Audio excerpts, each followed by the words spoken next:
What's up, everybody? Welcome to More Than Mortgage, episode 23. Zach Jones over here to the side. I'm Chad Anderson. Thanks for hanging out with us on the channel. Today is an interesting topic that I want to be clear on because Zach and I were chatting right before I hit the record button here. And this is more just open conversation today about another avenue in the real estate industry, in the mortgage industry, that happens all the time. And many times people get bitter about this topic until they become a benefactor to this topic. And then all of a sudden it's all good. So we're going to talk about the builder world and preferred lenders and owning mortgage companies and incentives and special rates and all these things that do get offered, and kind of give you a peek behind the curtain on how that's possible. And also just some of our thoughts and ideas on how that's taking place and whatnot. So Zach, welcome in. How you doing, man? I'm good, man. I'm ready to talk about this one. New construction in the housing industry, hot topic from a lot of different perspectives, because that's one of the solutions to the inventory problem. Builders don't seem to be solving that problem. They're guarding their chicks very well, and always have since the kind of the mortgage meltdown when everybody got caught with so much inventory. So builders are really the best at what they do with regard to inventory control and pricing. And we're going to talk a little bit about how all that works with builder incentives too today. So it's an interesting topic. And what's interesting is, the builders are the ones who really got caught, or a lot of Right. them did, during the crash 14, 15 years ago. And it's the builders, or the lack thereof, activity over that stretch of years when we were coming out of the Great Recession Right. that actually has still lingered into today, because it's part of why we have an inventory problem. They went so long with building so much less that it's actually impacting us today and getting first-time home buyers in, or step-up people, or whoever you want to call it. But that is playing a factor today. So, Absolutely. Zach, you've been on a preferred builder account, or been a preferred lender on a builder account. Yep. I have as well. Friends of ours, people in our office have and are on a preferred lender on builder accounts. And this is the way it works. I want to start here. You have preferred lenders, meaning the builder doesn't own the mortgage company, but they have selected a panel of usually anywhere from 2 to sometimes 5 or 6, but most of them will keep it around 3 on Yep. average. 3 lenders that they refer their customers to, their clients to, who visit their communities. And it really, Zach, I'll let you take this one. It is simply a trust issue. They know you, they respect you, they know you're going to get the deal done, they know there's no BS, and they know that everybody's in good hands and there's not going to be a problem if they refer it to one of these 3 companies. Right. And so the builder basically offers an incentive to use one of the lenders in their preferred lender pool. And it really is kind of a control issue, because they now know that they've got an accountable person that they already trust. These builders or these lenders are invited in by the builder and interviewed and said, "Hey, listen, this Yeah. is the way we do things. You'll agree to do business in a certain way, to put your pre-approvals together in a certain way, to deliver us a fully underwritten file or a conditional approval, and maybe even offer, an agreed upon incentive program." So the builder kicks in a little bit toward closing costs, the lender kicks in a little bit toward closing costs, and then those lenders it's kind of the old lending tree model. When lenders compete, you win. And so, you choose your lender out of that pool based on that relationship and that sort of thing. So the builder gets a high degree of integrity with those customers that have been pre-approved and really pre-approved in that process. And so their pull through and closing ratio is very high. And that's really the greatest benefit to the builder. And maybe they're often done under the guise of, oh, we provide everything, and we're a great company. It's a sales tool. But really, behind the scenes, it's a question of integrity and loan integrity and pull through, because they need to close that house. If they built that house for a specific person with a specific design in mind, that they selected all their tile and, you know, backsplashes and etc., they need to be able to deliver with that on closing day. Well, I'm glad when you brought up the Lending Tree commercial, that you weren't doing it in your boxers on camera here. Like Yeah. that would that, that would have taken More Than Mortgage either viral or off YouTube. I don't know Right, which probably one. off. Yeah, One of the two. we would have had to close it down. As long as the boxers stay on, and we're good. All right. So the other angle for builders is sometimes they get away from, hey, you know what? We look at this as an opportunity. And by the way, builders cannot force you to use a certain lender. They can incentivize you, but they Right. cannot force you. So if you want to go with a lender of your choice, that's 100% acceptable. But they're going to dangle the carrot and do everything they can to incentivize you to use someone that they know, they trust, whether it's for, you know, just their own peace of mind, or if it's for a certain gain. And that's what we can talk about on the next side is builders will own their own mortgage company because they will look at it and say, we have an opportunity to capture even more of the pie here. Just like you see real estate companies open mortgage companies. Keller Williams did that. Remax does it with Motto. There's tons of different examples of this. And you look at the builder side, DR Horton stands out the most. DR Horton has DHI Mortgage. You have Ryan Homes, who will have their own mortgage company. Pulte has their own mortgage company, Pulte Mortgage. So all these companies have their own mortgage company. And so they're essentially using it in one of two ways. I'll hand it back to Zach.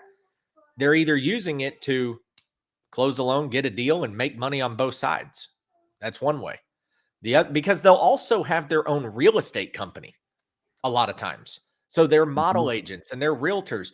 They're not paying out to other realtors and other brokerages. They're controlling that as well. And then on the mortgage side, they're either using it as, again, another angle or an avenue for profit, which the free market and regulations do allow, or they're using it as a marketing arm. And what I mean by that is they advertise some extremely low interest rates to draw you into their communities, because since they control that and they control that profit side, they can decide what they're going to charge, what rate they're going to give you, because technically they own the mortgage company. So it's another way to incentivize you through interest rates of getting you into the community. And where that exists, Chad, and you missed one point. You've got builder providing a house. You've got real estate agency owned by the builder providing the agency representation. You've got a mortgage company providing the financing, and sometimes you even have a title company who does the title services, closing, and insurance. And so it's DR really Horton has DHI title. right. So you've got they're capturing that's 5 different income streams, and it's the totality of the real estate service. And so there's tremendous profit in all of those. And if you kind of look at these, the way that those are set up, there's also the ability to absorb certain things. Maybe you've got a down market. I'll give a great example because I ran across this recently with a client who I'd pre-approved. Real estate agent was taking them out, showing them homes. They wound up buying with a company, a builder that owned their own mortgage company, and this was a $400,000 price point, and the builder was given $25,000 in incentives if you used their mortgage company. And so when I looked at the spreadsheet that was provided, they were providing an interest rate that was better than market, and they were buying that rate down with 4 discount points to get to a rate that was really about 2.75 points in a buy down. Meaning, effectively, when I looked at the example, they were overcharging for a lower interest rate than the market would bear. But then they were also offering 2.5% in incentives on top of that for closing costs. So all this person was having to bring was their down payment, because everything else was covered, and they were getting a better than market rate, even though that rate was overcharged and it was more expensive than it should have been. It was really, when you look at it, a little over $20,000 in credits. The way that I would price the loan, $25,000 on paper. And it's still so much that customer, there's not any way that I could not tell that customer, go down and sink your teeth into that one. Because in that particular neighborhood, on that particular day, with those particular incentives, that was really the best deal. What you have to understand, the real big peek behind the curtain, if you just wanted to look and see what's going on, all of that's built into the price of the home. So in its raw sense, that $25,000 was not profit that the builder was giving up. They've built all of that in, and they know that in the multiple branches of income streams that they're working there, they're going to be way far ahead by making the benefit on the build, the mortgage. I'm not sure whether this particular company owns their own title or their brokerage. I think that they own their own real estate. They're all self-licensed.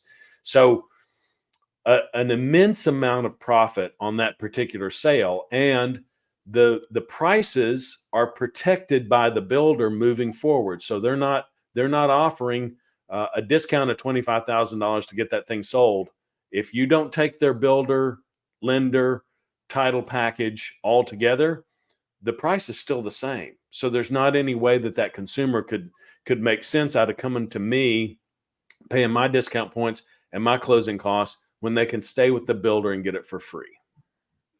So it's interesting when you look at that, with all the dynamics in the real estate industry now about monopolies and price fixing and all that stuff. There's some vulnerabilities there. So, and Zach hit on so many good things. I apologize. I don't know if Zach can tell, but some of the video in and out, and I think it's my internet. So we could hear everything fine, but you every now and then, freeze with your mouth wide open. But the audio is all good though. So the last thing on this is, does this open up later? Because you explained it so well, and how it's all kind of hidden in the price, right? Like they can do anything they want essentially, because they own all avenues of it. They literally own all the avenues. So any of these things can be, kind of manipulated, such a harsh word, because it sounds shady. But if you're willing to take less on one thing so that you can make the same or what you need to make over here, it's business, and you're just willing to take less here and not make as much as you were hoping to or planned to. But then you make it up, somewhere else. And it also, you end up cutting out some of your costs and your debt that maybe you're bleeding every month or things like that. You start spending, we talked about before the show, you do 4 spec houses, 5 spec houses, and you go through a dry spell and they're sitting for 1 or 2 months. That can be $20,000 of interest payments to the bank or to your credit line or whatever you're using it for, just on those few houses. And that adds up quick. And that's also hoping that all your pre-sales don't fall apart. And that goes back to why you trust your preferred lenders, because preferred lender said you're good. Okay, we're going to go build the house. But if the preferred lender's wrong, we're stuck with a house that we now have to sell to someone else and we weren't planning on. Right. And that's where some of the business logistics come into play and can hurt. So the big question, we can kind of head down the path of wrapping up, this topic, but it gives people, like you said, a look behind the curtain, how these things work, how you can pull different levers to, make things happen, or get some units sold, or get people a better deal on the interest rate, and you take a little bit of a loss, on the mortgage, but you still gain on the house, but maybe not as much, and so forth. But with all the scrutiny around mortgages 15 years ago, and now all the different lawsuits and accusations and price fixing and blah, blah, blah on the real estate side, just the general real estate side, how long until at this point, there's so many lawyers and lawsuits looking for things. I would truly be shocked, whether you agree or disagree. I would still be shocked if this topic doesn't come up in the next 24 months, just Right. because it's out there. It's the precedent has already been set by the real estate side, correct? So at what point does somebody just raise their hand and go, all right, we bled the realtors dry. Now we need to go over to the builders. Now Right. we need to start looking under the rugs over here, looking behind all the couch cushions and looking for all the dirty little secrets and what are they really doing? And is this okay? And should this be allowed? And so forth. Um, we talked about it. I think it's inevitable. And I'm not trying to paint the dark picture. It's almost collateral damage. If they do it to the realtors, why would they leave you alone? Like, it just seems like such an easy segue for the group of attorneys, whether they're legit in their arguments or ambulance chasers. It's still just an easy segue, in my opinion. Well, and I think it's made even easier. Think about the time that we're in, Chad. So we're, 18, 20, 22 months into higher interest rates here. And Yeah. the market went from absolutely on fire to softening in a significant way. And immediately, without hesitation, the builder community and the preferred lender community and the builder owned mortgage community went to 3-2-1 buy downs and 2-1 buy downs and higher incentives in order to override the initial shock of those higher interest rates. And what that basically means is that these incentives went from, 1% or 2% to 6 or 7% overnight. And so never have builders in that builder community and maybe the builder family of companies ever offered the same degree of extravagant seller concessions than they have in the last couple of years. I think that makes them particularly vulnerable to, a slick class action law firm coming in and saying, wow, you were really, really overcharging your people and then giving it back and pretending that you're some benevolent benefactor giving off these great interest rates. It's not, you're really pulling a fast one on the American public. Now, I don't necessarily agree with that position. What I'm saying is that I think that the appearance of that is easy prey in today's litigious environment. Yeah. That's me. It's just because once you open that door, it's how far does the spider web go? Yep. And so once the realtor thing has taken place, and you think about it too, there was such a large gap between the mortgage deal with Dodd-Frank and the real estate deal. And the real estate deal is not finished, by the way. Like, there's still things to It just come on it. started. It just Yeah, started. like Yeah. we're just now hitting the iceberg here. I mean, this Mhm. isn't by any means over. There's so much that's going to continue to come of this, but it was a 15-year gap, and I'm Right. kind of like you in today's world and where we're headed, and all the lawsuits and the class actions, and just how different society is. 15 years, between the last two. Um, I I'm like you. To me, it's inevitable. I don't see how somebody isn't knocking on that door really, really soon. And for those of you who say something about money or whatnot, remember Zach and I talked about this. The National Association of Realtors, what were they, Zach? They were top 3, I think it was, lobbyists Number in 2, Washington. Number behind 2, the yeah, Chamber of Commerce. Yeah. yeah. Number 2 lobbyists in Washington D.C. In So terms of money spent in yeah, Washington, D.C. So yeah, that's ahead of big food. pharmaceuticals. That's ahead of big pharma. That's ahead of big health. Yeah, They were number 2 in the amount of money that they spend in Washington. it's crazy. Phenomenal. Yeah. Crazy. So Yeah. we'll see what happens, but that just kind of gives you the idea of this is how it works. This is some of the things this is why they can do it. Possibilities. It's also why they choose preferred lenders, and there are mortgage people out there like ourselves. It does suck when you work with someone and pre-qual them and do all these things and stick with them for 90 days, and then they go buy a new construction, and guess what? You're out because you're not on the preferred list.